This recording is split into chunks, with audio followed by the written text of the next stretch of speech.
Hello, friends. Very good morning to all. So, welcome again in the Hindu Daily News and Editorial Analysis. Today, we'll be covering the important news articles for 29th and 30th of March. ठीक है, तो आज आप देखेंगे वैसे तो Saturday है, so you want be having the text and context pages और एडिटोरियल पे जो वन पेज है, no such relevant article is there, but हाँ एक एडिटोरियल है कोल इंपोर्ट को लेके, वो हम कवर कर रहे हैं। उसके अलावा जो भी इंपॉर्टेंट न्यूज़ है देखते हैं, एक एक करके लेते हैं। पॉलिटी से ही शुरू कर लेते हैं। यू विल सी कि हाँ, पॉलिटी के अंदर आपका जो जीएस पेपर 2 है उसमें पॉलिटी तो है ही, इसके अलावा और बहुत सारे टॉपिक लाइक हंगर, ओके, इस तरह के जो टॉपिक्स हैं, पॉवर्टी, ये भी मेंशन है और इन पे भी क्वेश्चन रहते हैं, स्पेशली मेंस के अंदर काफी सारे क्वेश्चंस इनमें रहते हैं। तो you will see this report, UN की ये रिपोर्ट है, यूनाइटेड नेशंस की, specially United Nation environment programme की ये रिपोर्ट है। ये रिपोर्ट कह रही है कि जो वेस्ट किया जाता है, फूड जो वेस्ट किया जाता है, उसको लेके थोड़ा सा कंसर्न है और ये फूड वेस्ट बहुत ज्यादा है। फॉर एग्जाम्पल अगर हम इस रिपोर्ट की बात करें, households across the globe wasted over 1 billion meals a day. Daily basis पे 1 बिलियन प्लस मील्स, ओके, ये वेस्ट किए जाते हैं। तो इतना सारा फूड एक तरफ वेस्ट हो रहा है, दूसरी तरफ बहुत सारे ऐसे लोग हैं जिनको कि जो है न्यूट्रिशन नहीं मिल पा रहा है, या फिर जो भी फूड है वो एक्सेस ही नहीं हो पा रहा है। So in this particular context this report is trying to make a point कि हाँ, देखो हमारा सस्टेनेबल डेवलपमेंट गोल है, सस्टेनेबल कंजम्पशन की हम बात करते हैं, गोल नंबर 12। तो उससे भी इसका लिंक है, पॉवर्टी से, हंगर से, इन सब चीजों से ये चीजें जुड़ी हुई है। So what we need to do, we need to reduce the waste, food waste obviously, but for that to happen, okay, first we need to monitor, ठीक है, उसको मॉनिटर करना होगा। और ये मॉनिटरिंग मैकेनिज्म जब एस्टेब्लिश होती है, प्रोग्रेस को आपको ट्रैक करना पड़ेगा, then only will be able to achieve this objective, जैसे इन्होंने एसडीजी 12.3 लिखा है, meet the sustainable development goal of 12.3 of solving the food waste by 2030। तो इसको तभी हम अचीव कर सकते हैं। जहां तक इस रिपोर्ट का सवाल है, उसका नाम याद रख सकते हैं आप, यू हैव दिस, कि फूड वेस्ट इंडेक्स के ऊपर ये आधारित है, फूड वेस्ट इंडेक्स रिपोर्ट। कौन इसको रिलीज करता है, ये थोड़ा सा प्रीलिम्स के लिए इंपॉर्टेंट फैक्ट हो जाएंगे, मैंने सर्कल मार्क करा है, प्रीलिम्स के लिए इंपॉर्टेंट है। बाकी ये जो फैक्ट है ओवरऑल, ये हंगर रिलेटेड जो भी क्वेश्चन आते हैं वहां पे आप इसको पुट करिए कि this is not about only increasing the food production, okay, but also about okay, developing the sustainable practices, reducing the food waste, etc. तो इसमें एक और पॉइंट इन्होंने लिंक किया है और बहुत अच्छा है। ये कह रहे हैं कि जो क्लाइमेट चेंज है, उसके ऊपर भी इसका प्रभाव है, क्योंकि जो भी हम फूड वेस्ट कर रहे हैं उसकी वजह से जो फूड लॉस हो रहा है, that is having impact on the green house gas emission, okay, and this overall green house gas emission is 5 times, okay, 5 times of the aviation sector. So this is the kind of thing. चलिए आगे आते हैं next news पे। एक और point इन्होंने आप note कर सकते हैं, कि 60% जो ये फूड वेस्ट हो रहा है वो हाउस होल्ड लेवल पे हो रहा है। तो ये सबसे बड़ा इशू है कि हाउस होल्ड लेवल पे major most of the food is wasted, और ये जो है थोड़ी सी हॉटर कंट्रीज हैं, ओके, जो गर्म प्रदेश हैं वहां पे ज्यादा है, क्योंकि जनरली फ्रेश फूड जो है वो प्रिफर करते हैं, अवेलेबल भी हो जाता है, बट कोल्ड स्टोरेज इस तरह की फैसिलिटीज नहीं है, पेरिशेबल होते हैं प्रोडक्ट, इसलिए फूड वेस्ट थोड़ा ज्यादा रहता है। नेक्स्ट न्यूज पे आते हैं, measuring the internet freedom in India. ये काफी लंबे समय से इशू चल रहा है, ऐसा नहीं है कोई पहली बार इस पे आर्टिकल है। हिंदू में इसको लेकर न्यूज इसलिए है क्योंकि एक संस्था है freedom house, okay, freedom house की तरफ से ये इंटरनेट फ्रीडम को लेके एक इंडेक्स जारी किया जाता है, और फ्रीडम हाउस पे ये ध्यान रखेंगे कि यूएस बेस्ड एक तरह का एनजीओ है, ठीक है। Now the thing is that, ये कह रहा है कि इंटरनेट फ्रीडम जो है ओवरऑल पूरे वर्ल्ड के अंदर ही, ग्लोबल लेवल पे ही कम हुआ है, ठीक है, लेकिन ग्लोबल लेवल पे कम तो हुआ है, इंडिया के अंदर बहुत ज्यादा इसको लेके कंसर्न है। फॉर एग्जाम्पल, अगर हम इंडिया की बात करें, ये देखिए, सबसे ज्यादा जो केसेस हैं इंटरनेट शटडाउन के, वो इंडिया में देखे गए हैं, according to this particular report here. For 5 straight years, India has topped the global list of countries imposing internet bans with about 60% of all blackouts। जितने भी ब्लैकआउट हुए हैं 2016 से 22 के बीच में, 60% इंडिया में हुए हैं। ओके, इससे होने वाला जो इकोनॉमिक लॉस है, फाइन, जितना भी ग्लोबल लेवल पे इंटरनेट शटडाउन की वजह से ग्लोबल लॉस हो रहा है, 70% इकोनॉमिक लॉस अकेला इंडिया में हो रहा है। तो ठीक है, तो यहाँ पे देखो दो चीजें बन रही हैं। एक तो होगा कि हमारे जो फंडामेंटल राइट्स हैं उसका क्या, ठीक है, ऑनलाइन जो भी हम आवाज उठा रहे हैं या जो प्रोटेस्ट होते हैं, तो कई बार उनको यहाँ पे ये कंसर्न रहता है, या जो भी इसको अपोज कर रहे हैं वो कहते हैं कि नेशनल सिक्योरिटी और जो पब्लिक ऑर्डर है उसका हवाला देके सरकार यहाँ पे इंटरनेट शटडाउन कर रही है, क्योंकि भारत सरकार को ये अधिकार है under the Indian telegraph act कि वो इंटरनेट को शट डाउन कर सकती है in case of public emergency, public safety, okay, या पब्लिक इंटरेस्ट जो भी है। अब इसमें दिक्कत यह है कि टेलीग्राफ एक्ट मतलब in this particular legislation these terms are not defined. तो इनका इंटरप्रिटेशन कैसा होगा, ओपन इंटरप्रिटेशन है, this will depend on the government, okay, किस तरह से वो करती है नहीं करती है। और यही चीज हमें यहाँ पे देखने को मिल रही है। However in this particular case, Anuradha Bhasin वाला ये जो केस है, इसको रट लेना, केस को नाम मतलब नाम याद रखना है केस का।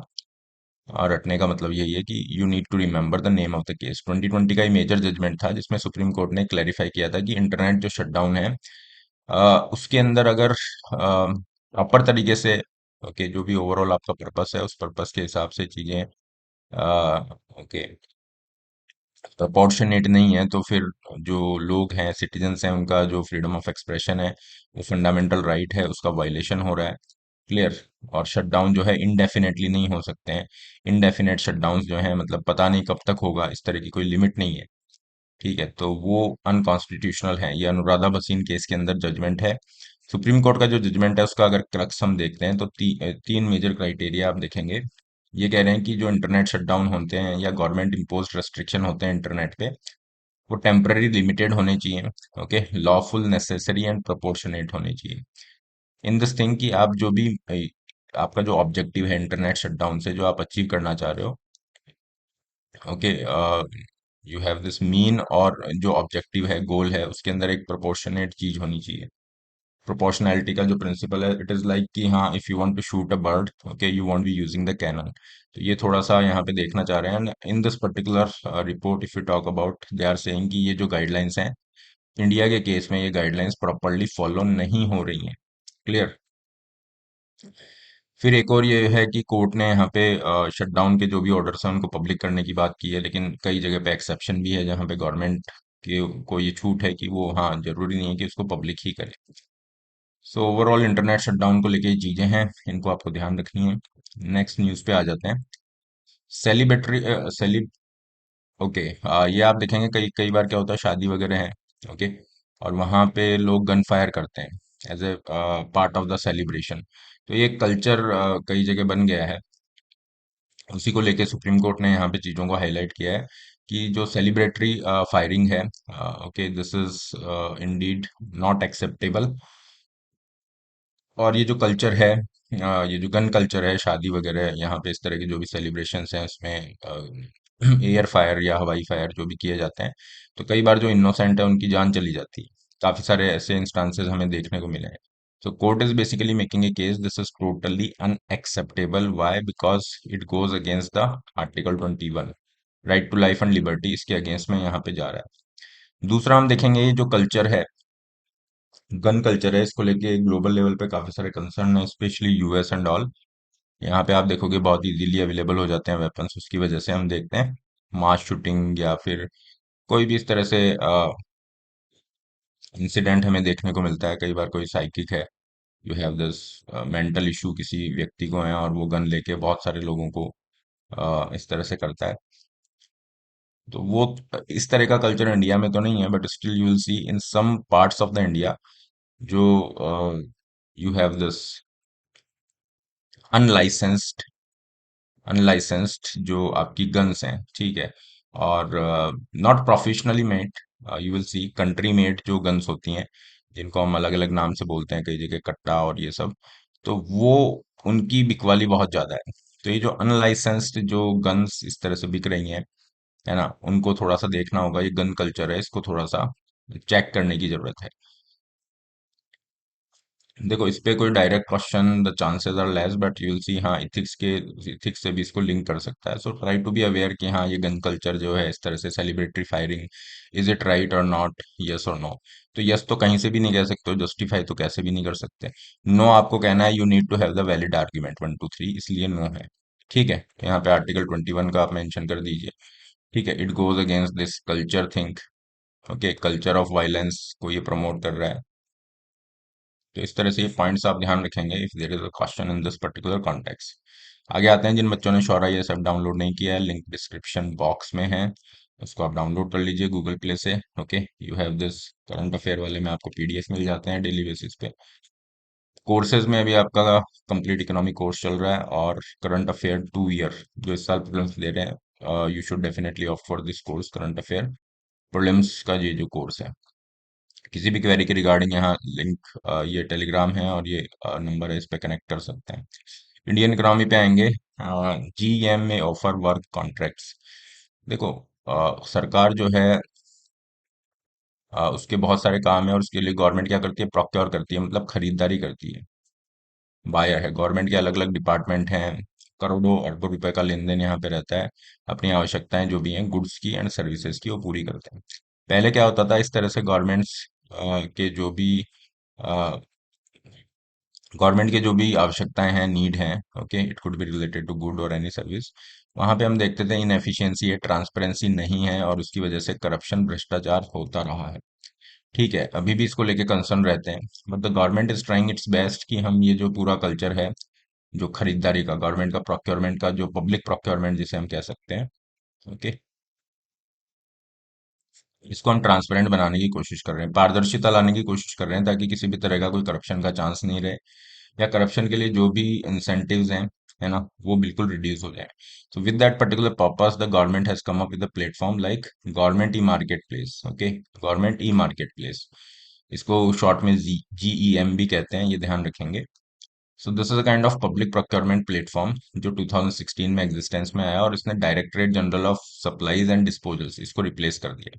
अब जीईएम में क्या है, बिल्कुल ट्रांसपेरेंट प्रोक्योरमेंट होगा, मतलब सरकार की तरफ से खरीदारी होगी, जो भी चीजें हैं उसकी बिडिंग होगी, और जो भी अच्छी क्वालिटी पे कम दाम में चीजें बेच रहा है, उसको यहाँ पे प्रेफरेंस दिया जाएगा।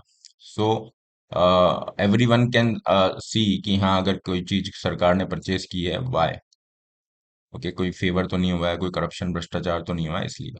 फिर इसमें एक और इम्प्रूवमेंट किया 2017 से, मिनिस्ट्री ऑफ फाइनेंस ने कहा कि इसको हम कंपलसरी कर रहे हैं, it has been made mandatory for government users कि आप इसी के थ्रू ही खरीद करेंगे।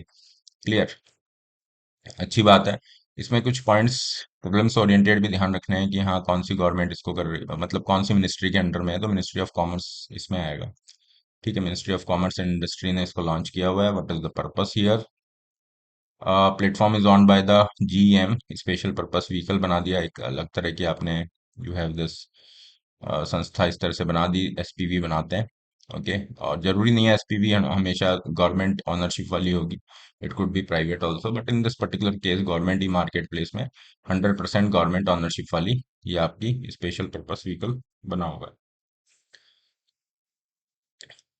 Clear, transparency, visibility in the public procurement, these are the objectives, inclusion, usability, efficiency, cost saving। Even world bank की एक रिपोर्ट थी जिसके अंदर ये कहा गया है कि हाँ, इंडिया जब से ये government e market place use कर रहा है, ऑलमोस्ट 10% की यहाँ पे कॉस्ट सेविंग इंडिया ने की है, अपनी जो भी खरीद है उनके ऊपर, और भ्रष्टाचार हटाया, वो अलग है। तो ये गुड गवर्नेंस के लिए एग्जाम्पल के तौर पे ले लीजिए। ठीक है, कंट्री ऑफ ओरिजिन का डिस्प्ले मैंडेटरी है, जो भी प्रोडक्ट्स आएंगे कि कहाँ से खरीद रहे हैं हम, कहीं वो चाइना जैसी कंट्री से नहीं है, या जो भी है, तो सिक्योरिटी कंसर्न वो भी सॉर्ट हो जाएंगे यहाँ पे। अब ये जो आज न्यूज़ है, you will make sense of this particular news now, है ना, इतना आपने किया, उसके बाद you will make sense of this news जो हिंदू में है। क्या ये कह रही है, गवर्नमेंट ई मार्केट प्लेस में ऑफर वर्क्स कॉन्ट्रैक्ट। तो ये कह रहे हैं कि जो भी कंस्ट्रक्शन प्रोजेक्ट होते हैं, ठीक है, बिल्डिंग रिलेटेड या कुछ भी बिल्डिंग्स बन रही हैं, कंस्ट्रक्शन रिलेटेड जो प्रोजेक्ट्स हैं गवर्नमेंट के, तो उसको लेके भी ये जो प्रोक्योरमेंट पोर्टल है, यहाँ पे ये कॉन्ट्रैक्ट जो है जाएंगे। मतलब इन्होंने एक और एडिशन यहाँ पे ले आए कि जो भी बिल्डिंग प्रोजेक्ट्स हैं, इसके भी जो कॉन्ट्रैक्ट होंगे वो government e market place platform के थ्रू आपके जाएंगे। और अभी आप देखेंगे क्रिटिकल डिफेंस प्रोक्योरमेंट, एयरक्राफ्ट जो है chartering, printing of electronic election related material, मतलब हर जगह पे इसका यूज किया जा रहा है। क्लियर। तो एक तरह का इन्होंने अपग्रेड देने की कोशिश की है कि देखो हमें फायदा हो रहा है गुड गवर्नेंस के अंदर, करप्शन को रिड्यूस करने के अंदर, एफिशिएंसी बढ़ाने में, कॉस्ट सेविंग में, so why not to use this GeM for other purposes as well. आगे आ जाते हैं। You will see this editorial. देखो सैटरडे को वैसे भी एडिटोरियल का एक पेज कम हो जाता है, टेक्स्ट कॉन्टेक्स्ट आपका है नहीं, तो सबसे कम कंटेंट इवन सैटरडे को ही होता है। But this article was there in yesterday's newspaper. Coal import को लेके देखो बहुत टेक्निकल डिटेल्स हैं, इसको आपको नहीं जाना है, बट एक जो पॉसिबिलिटी यहाँ पे बनती है, क्योंकि कोयले पे फोकस ज्यादा है, कोल, गैस, हाइड्रोजन, जो जीएस पेपर 3 इकोनॉमी है वहां पे आप देखोगे इंफ्रास्ट्रक्चर का एक पार्ट है एनर्जी, तो उसमें ये सुपर हिट टॉपिक है। अभी तो हाइड्रोजन बहुत इंपॉर्टेंट है, अच्छे से हमने किया हुआ है, gas is again important. One more thing I need to mention here, देखो पहले हमारा इंडियन एक्सप्रेस पे भी वो रहता था कवरेज, तो इंडियन एक्सप्रेस वाले आर्टिकल्स वी हैव सॉर्टेड, तो we have sorted but we are not able to cover those articles. Okay, but वो जैसे ही अभी फ्रॉम टुमारो ऑनवर्ड्स होपफुली, है ना, the classes will be resumed in the studio format, I will be back. तो उस समय फिर वो जो आर्टिकल्स हमने सॉर्ट तो करे हुए हैं उनको भी आपका ऐड करते जाएंगे। क्लियर। अभी तो हम केवल हिंदू पे ही फोकस कर रहे हैं क्योंकि वो टाइमिंग इशू एंड ऑल। चलिए, तो इसमें ये कहना क्या चाह रहे हैं, देखो इसको पूरी कहानी को नहीं पढ़ना है, बहुत टेक्निकल है और हमें नहीं जानना है। एग्जाम पर्सपेक्टिव में दो चीजें आपको जाननी है। कोयले का इंपॉर्टेंस आप सभी को पता है। ओके, स्टिल ऑलमोस्ट 60% के अराउंड जो हमारी इलेक्ट्रिसिटी है, 60 to 70% के अराउंड जो हमारी इलेक्ट्रिसिटी है, उस वो हमारी कोयले से आ रही है, मतलब थर्मल पावर प्लांट के थ्रू आ रही है, जहाँ पे कोयला जलता है और बिजली बन रही है। Now the think is that, ये कह रहे हैं कि इंडिया के अंदर अगर कहीं ना कहीं अभी भी हम देख रहे हैं इंडिया इमर्जिंग इकोनॉमी है, काफी तेजी से आगे बढ़ रही है, इलेक्ट्रिसिटी की नीड भी बढ़ेगी। सो यहाँ पे बात ये हो रही है कि कोयले की शॉर्टेज चल रही है। This particular article is trying to highlight one central idea. What is the central idea of this particular article? कि इंडिया के अंदर जो एक थिंकिंग है, ठीक है, you have this coal shortage को लेके, या जो भी हमारा policy whatever is there, so we need to correct that, because what is the kind of direction we are following right now, कि इंडिया के अंदर कोयले की कमी है, there is a coal shortage in the country, that's why electricity उतनी नहीं बन पा रही, उतनी इलेक्ट्रिसिटी नहीं बन पा रही है। So this particular article is trying to say कि no, this is not the correct interpretation of the problem related to the coal. क्योंकि देखो यहाँ पे गवर्नमेंट की तरफ से यह है कि कोयले की कमी है और इसलिए हमें इंपोर्ट यहाँ पे करना होगा। ठीक है, कम से कम जो भी आपकी डिमांड है उसका 6% इंपोर्ट करे what. But this article is saying कि ये जो अज्यूम कर लेना कि है ना कोल इंपोर्ट्स, कोयले का जो आयात है, this is our default way to address the shortage, this is faulty. क्यों ये कह रहे हैं, ये कह रहे हैं कि इंडिया में कोयले की कमी जो है उसकी वजह से चीजें नहीं हो रही हैं। प्रॉब्लम इसलिए है क्योंकि यहाँ पे लॉजिस्टिक नहीं है। इसको ऐसे समझिए, मान लीजिए यहाँ पे थर्मल पावर प्लांट है, क्लियर, इसको कोयले की जरूरत है। अब कोयला यहाँ पे जब आएगा, यहाँ पे पहुंचने की जो पॉसिबिलिटी है उसमें थोड़ी सी समस्याएं हैं। मतलब हमारी जो लॉजिस्टिक बॉटलनेक है, basically it would be related to the railways.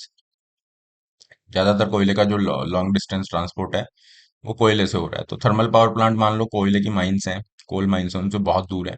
तो इसी को ये कह रहे हैं कि जो फंडामेंटल चैलेंज है, okay, is to overcome the logistic bottleneck that are preventing coal reaching the locations where required. जहां पे जरूरत है वहां पे वो नहीं बन पा रहा है, वहां नहीं पहुंच पा रहा है, तो इस चीज को आप सॉर्ट करिए, rather than just okay outrightly going for the coal import, कि हाँ इसको आयात करके समस्या को खत्म करते हैं। ऐसा नहीं है, क्योंकि देखो कोल इंपोर्ट है, उसकी कॉस्ट ज्यादा रहेगी, कॉस्ट ज्यादा रहेगी, इलेक्ट्रिसिटी की कॉस्ट ज्यादा आएगी, तो उसके इशू होंगे। सो दे आर सेइंग कि regulatory commission distribution utilities must ensure that all coal based plants are alert on the possibility of coal shortage. पहले ही आप इसको देख लें कोल शॉर्टेज है या नहीं है। Identify the cheapest alternative source. Cheapest alternative source क्या होगा, देखो अल्टरनेटिव सोर्स में तो इंपोर्ट हो गया, लेकिन चीपेस्ट नहीं है इंपोर्ट। इंपोर्ट आपका महंगा होगा, तो चीपेस्ट अल्टरनेटिव सोर्स यही है कि हमारे खुद के जो कोल रिजर्व्स हैं वहीं से हम कोयले की सप्लाई कर दें। This is the I mean these are the points which you should know, बाकी इसमें कहानी नहीं पढ़नी। ठीक है। One more editorial you will see in the Hindu newspaper, job outlook outlook को लेके। एम्प्लॉयमेंट एक टॉपिक है, एम्प्लॉयमेंट अनएम्प्लॉयमेंट, पेपर 3 के अंदर। ठीक है जी, उस पेपर 3 में। So we have already discuss this. आपको जो 27 28 वाला जो क्लब किया था आर्टिकल, वहां पे हमने इसको बहुत अच्छे से कवर किया हुआ है। उसी की इन्होंने चर्चा की है, कुछ अलग से यहाँ पे नहीं मिल रहा है। Though I try to find out कि हाँ कुछ एनालिसिस अच्छा सा मिल जाए, बट ऐसा कुछ है नहीं। वही चीज उन्होंने रिपीट समरी के रूप में दे दिया है। ओके, हम बात कर रहे हैं आईएलओ की जो रिपोर्ट रही, institute of human development, international labour organisation की जो रिपोर्ट थी, इंडियन एम्प्लॉयमेंट रिपोर्ट 2024 के बारे में। इसमें पूरा स्थिति ये था कि अनएम्प्लॉयमेंट को लेकर थोड़े कंसर्न है, स्पेशली जो यूथ है, यंग जो पॉपुलेशन है, उसमें अनएम्प्लॉयमेंट को लेकर काफी ज्यादा कंसर्न है, वो इंक्रीज होता हुआ हमें दिख रहा है। दूसरा, इसने जेंडर इम्बेलेंस की बात की थी कि जो female labour force participation rate है, labour force participation rate female की जो है, दिस इज समवेयर अराउंड, ये इन्होंने 32 लिखा है यहाँ पे। ठीक है, लेकिन हम इसको लेटेस्ट डेटा के हिसाब से अगर 36 भी मान लेते हैं और मैन का 78 पॉइंट मान लेते हैं, तो भी काफी गैप आ रहा है। ठीक है, सेकंड हाईलाइट ये था। थर्ड था 90% वर्कर्स स्टिल इनफॉर्मल है। तो देखो वही चीजें रिपीट हो रही हैं, एंड उसके लिए आप, मैं चाहूंगा 28 29 वाले सेशन को देख लेना। Nothing new is there. We have already covered this particular report in a very comprehensive manner. और देखो चीफ इकोनॉमिक एडवाइजर वाला जो आर्टिकल है वो भी हमने कवर किया था उसी के साथ, तो उसको ये मेंशन भी यहाँ पे कर रहा है। क्लियर। चलिए, ये टॉपिक इम्पोर्टेंट है, बट इस एडिटोरियल में कुछ एक्स्ट्रा कंटेंट हमें नहीं मिला है। फाइन। नेक्स्ट न्यूज है, FPI flows to a record 3.3 lakh crore this fiscal. देखो इंडिया के अंदर जो फॉरेन इन्वेस्टमेंट आता है, ठीक है, विदेशों से जो भी इन्वेस्टमेंट आएगा इंडिया में, उसको दो कैटेगरी में हम डिवाइड करते हैं। एक होता है direct investment, foreign direct investment. एक होता है पोर्टफोलियो इन्वेस्टमेंट, या एफआईआई इसको कह रहे हैं, foreign institutional investment. Now the thing is that, कोई भी इन्वेस्टमेंट ऐसा है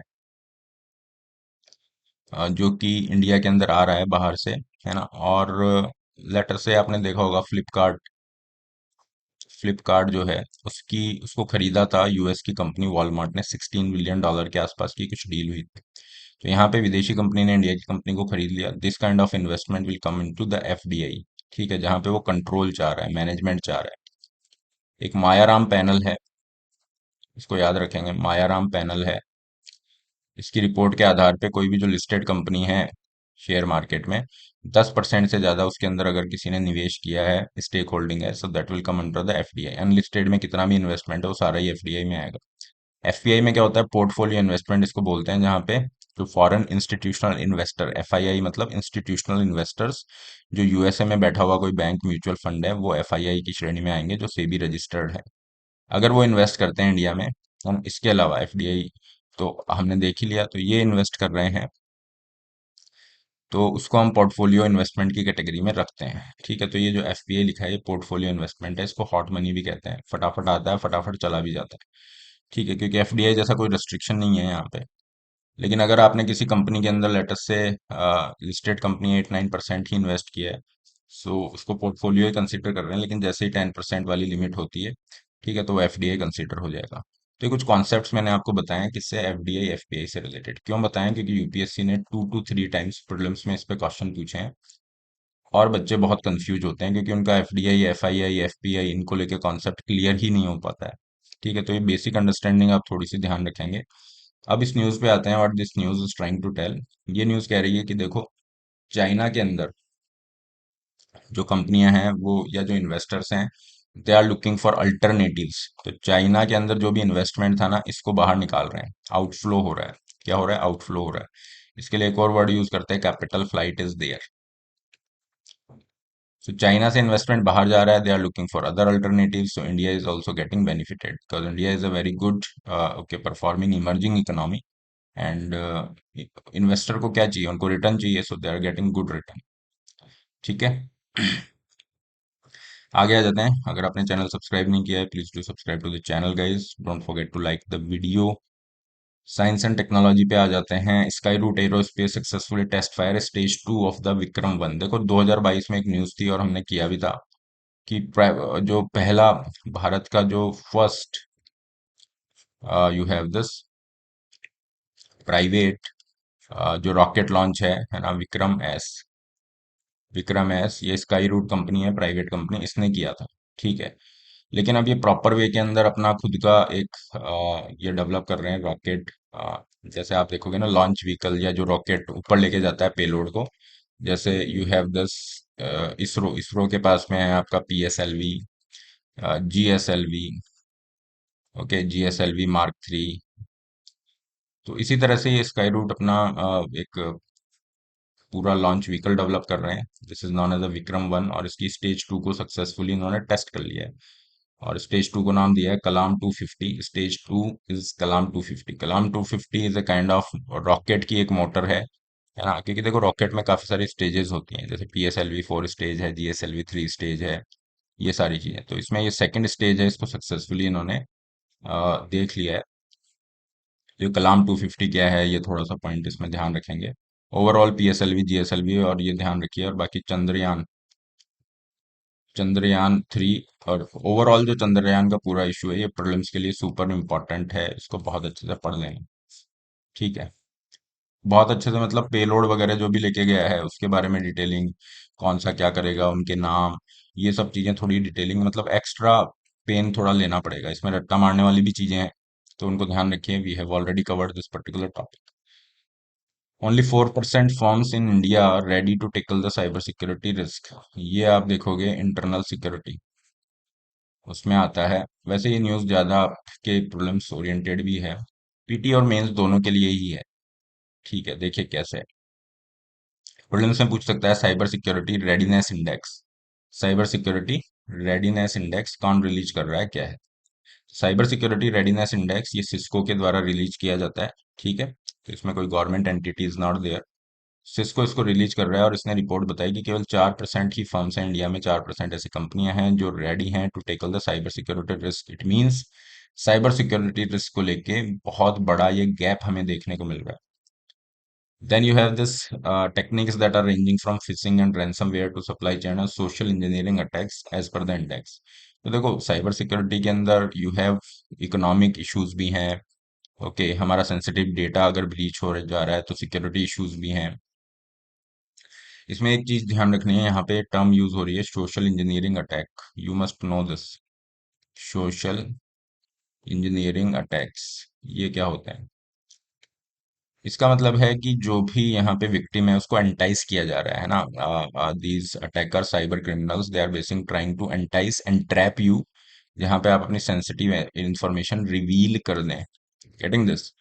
सो there would be a kind of email, let us say, जैसे फिशिंग एक बहुत अच्छा एग्जांपल है। ओके, फिशिंग सोशल इंजीनियरिंग का अटैक का बहुत अच्छा एग्जांपल है, जहाँ पे एक ऐसा मेल आएगा जो आपको लगेगा कि हाँ बहुत ही ऑफिशियल इस तरह का है, लेटर से कि कोई SBI ने मुझे भेजा है, एंड दे आर आस्किंग कि हाँ मेरी अकाउंट डिटेल्स है, उनको चाहिए कि कुछ उसमें प्रॉब्लम हो गई है, और they are trying to sort it out, so they are asking for my letter से credit card number. Okay, whatever it could be, email which looks very much real.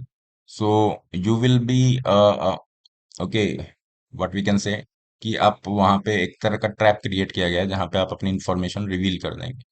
तो फिशिंग है, वेलिंग है, बहुत सारे ऐसे एग्जांपल्स हैं जो social engineering attack की श्रेणी में आते हैं। तो कुछ बेसिक टर्म्स हैं, इनको आप ध्यान रखें। ठीक है, रैंसमवेयर आप जानते ही हैं, अ, जहाँ पे जो रैंसम है वो डिमांड की जाती है in the crypto currency and all, सारी फाइल आपकी एनक्रिप्ट हो जाती है। ये कुछ चीजें हैं जो आपको ध्यान रखनी है। 5 पिलर्स ऑफ साइबर सिक्योरिटी, ये रट्टा नहीं मारना है। Okay, these are the parts of this cyber security readiness index. इसने 5 पिलर मेंशन किए हुए हैं। So you can take these points like identities का मतलब क्या है, जहां पे अगर क्वेश्चन है मेंस में साइबर सिक्योरिटी को लेके, सो you can write a very good answer with the help of these points, कि हाँ आप जो भी है उसकी आइडेंटिटी पहले इंश्योर कर लें, डिवाइस जो है, ठीक है, उनको प्रोटेक्ट किया जाए, network safeguarding the network, application workload, data, ये सारी चीजें, तो इनके ऊपर इनका साइबर सिक्योरिटी फोकस है। So this is all for today guys. Okay, from tomorrow onwards we will try to take the session in the studio, because I will be back. Right now I'm traveling, as I mentioned earlier, So our overall effort is to give you the regular sessions. So we are trying our best. ठीक है, you can opt for the courses as well. जो भी आपके backlog हैं, we will be adding those articles. There are okay some compilation, especially Indian Express के कुछ articles हमारे pile up हो गए हैं. And you have the semiconductor वाला article from the Hindu. So we'll be adding those articles one by one in the upcoming session. So do not worry about those articles which have been left out. So that's all for today. Okay, have a great day. Take care. ये Telegram channel है, इस पे भी आप जुड़ सकते हैं. So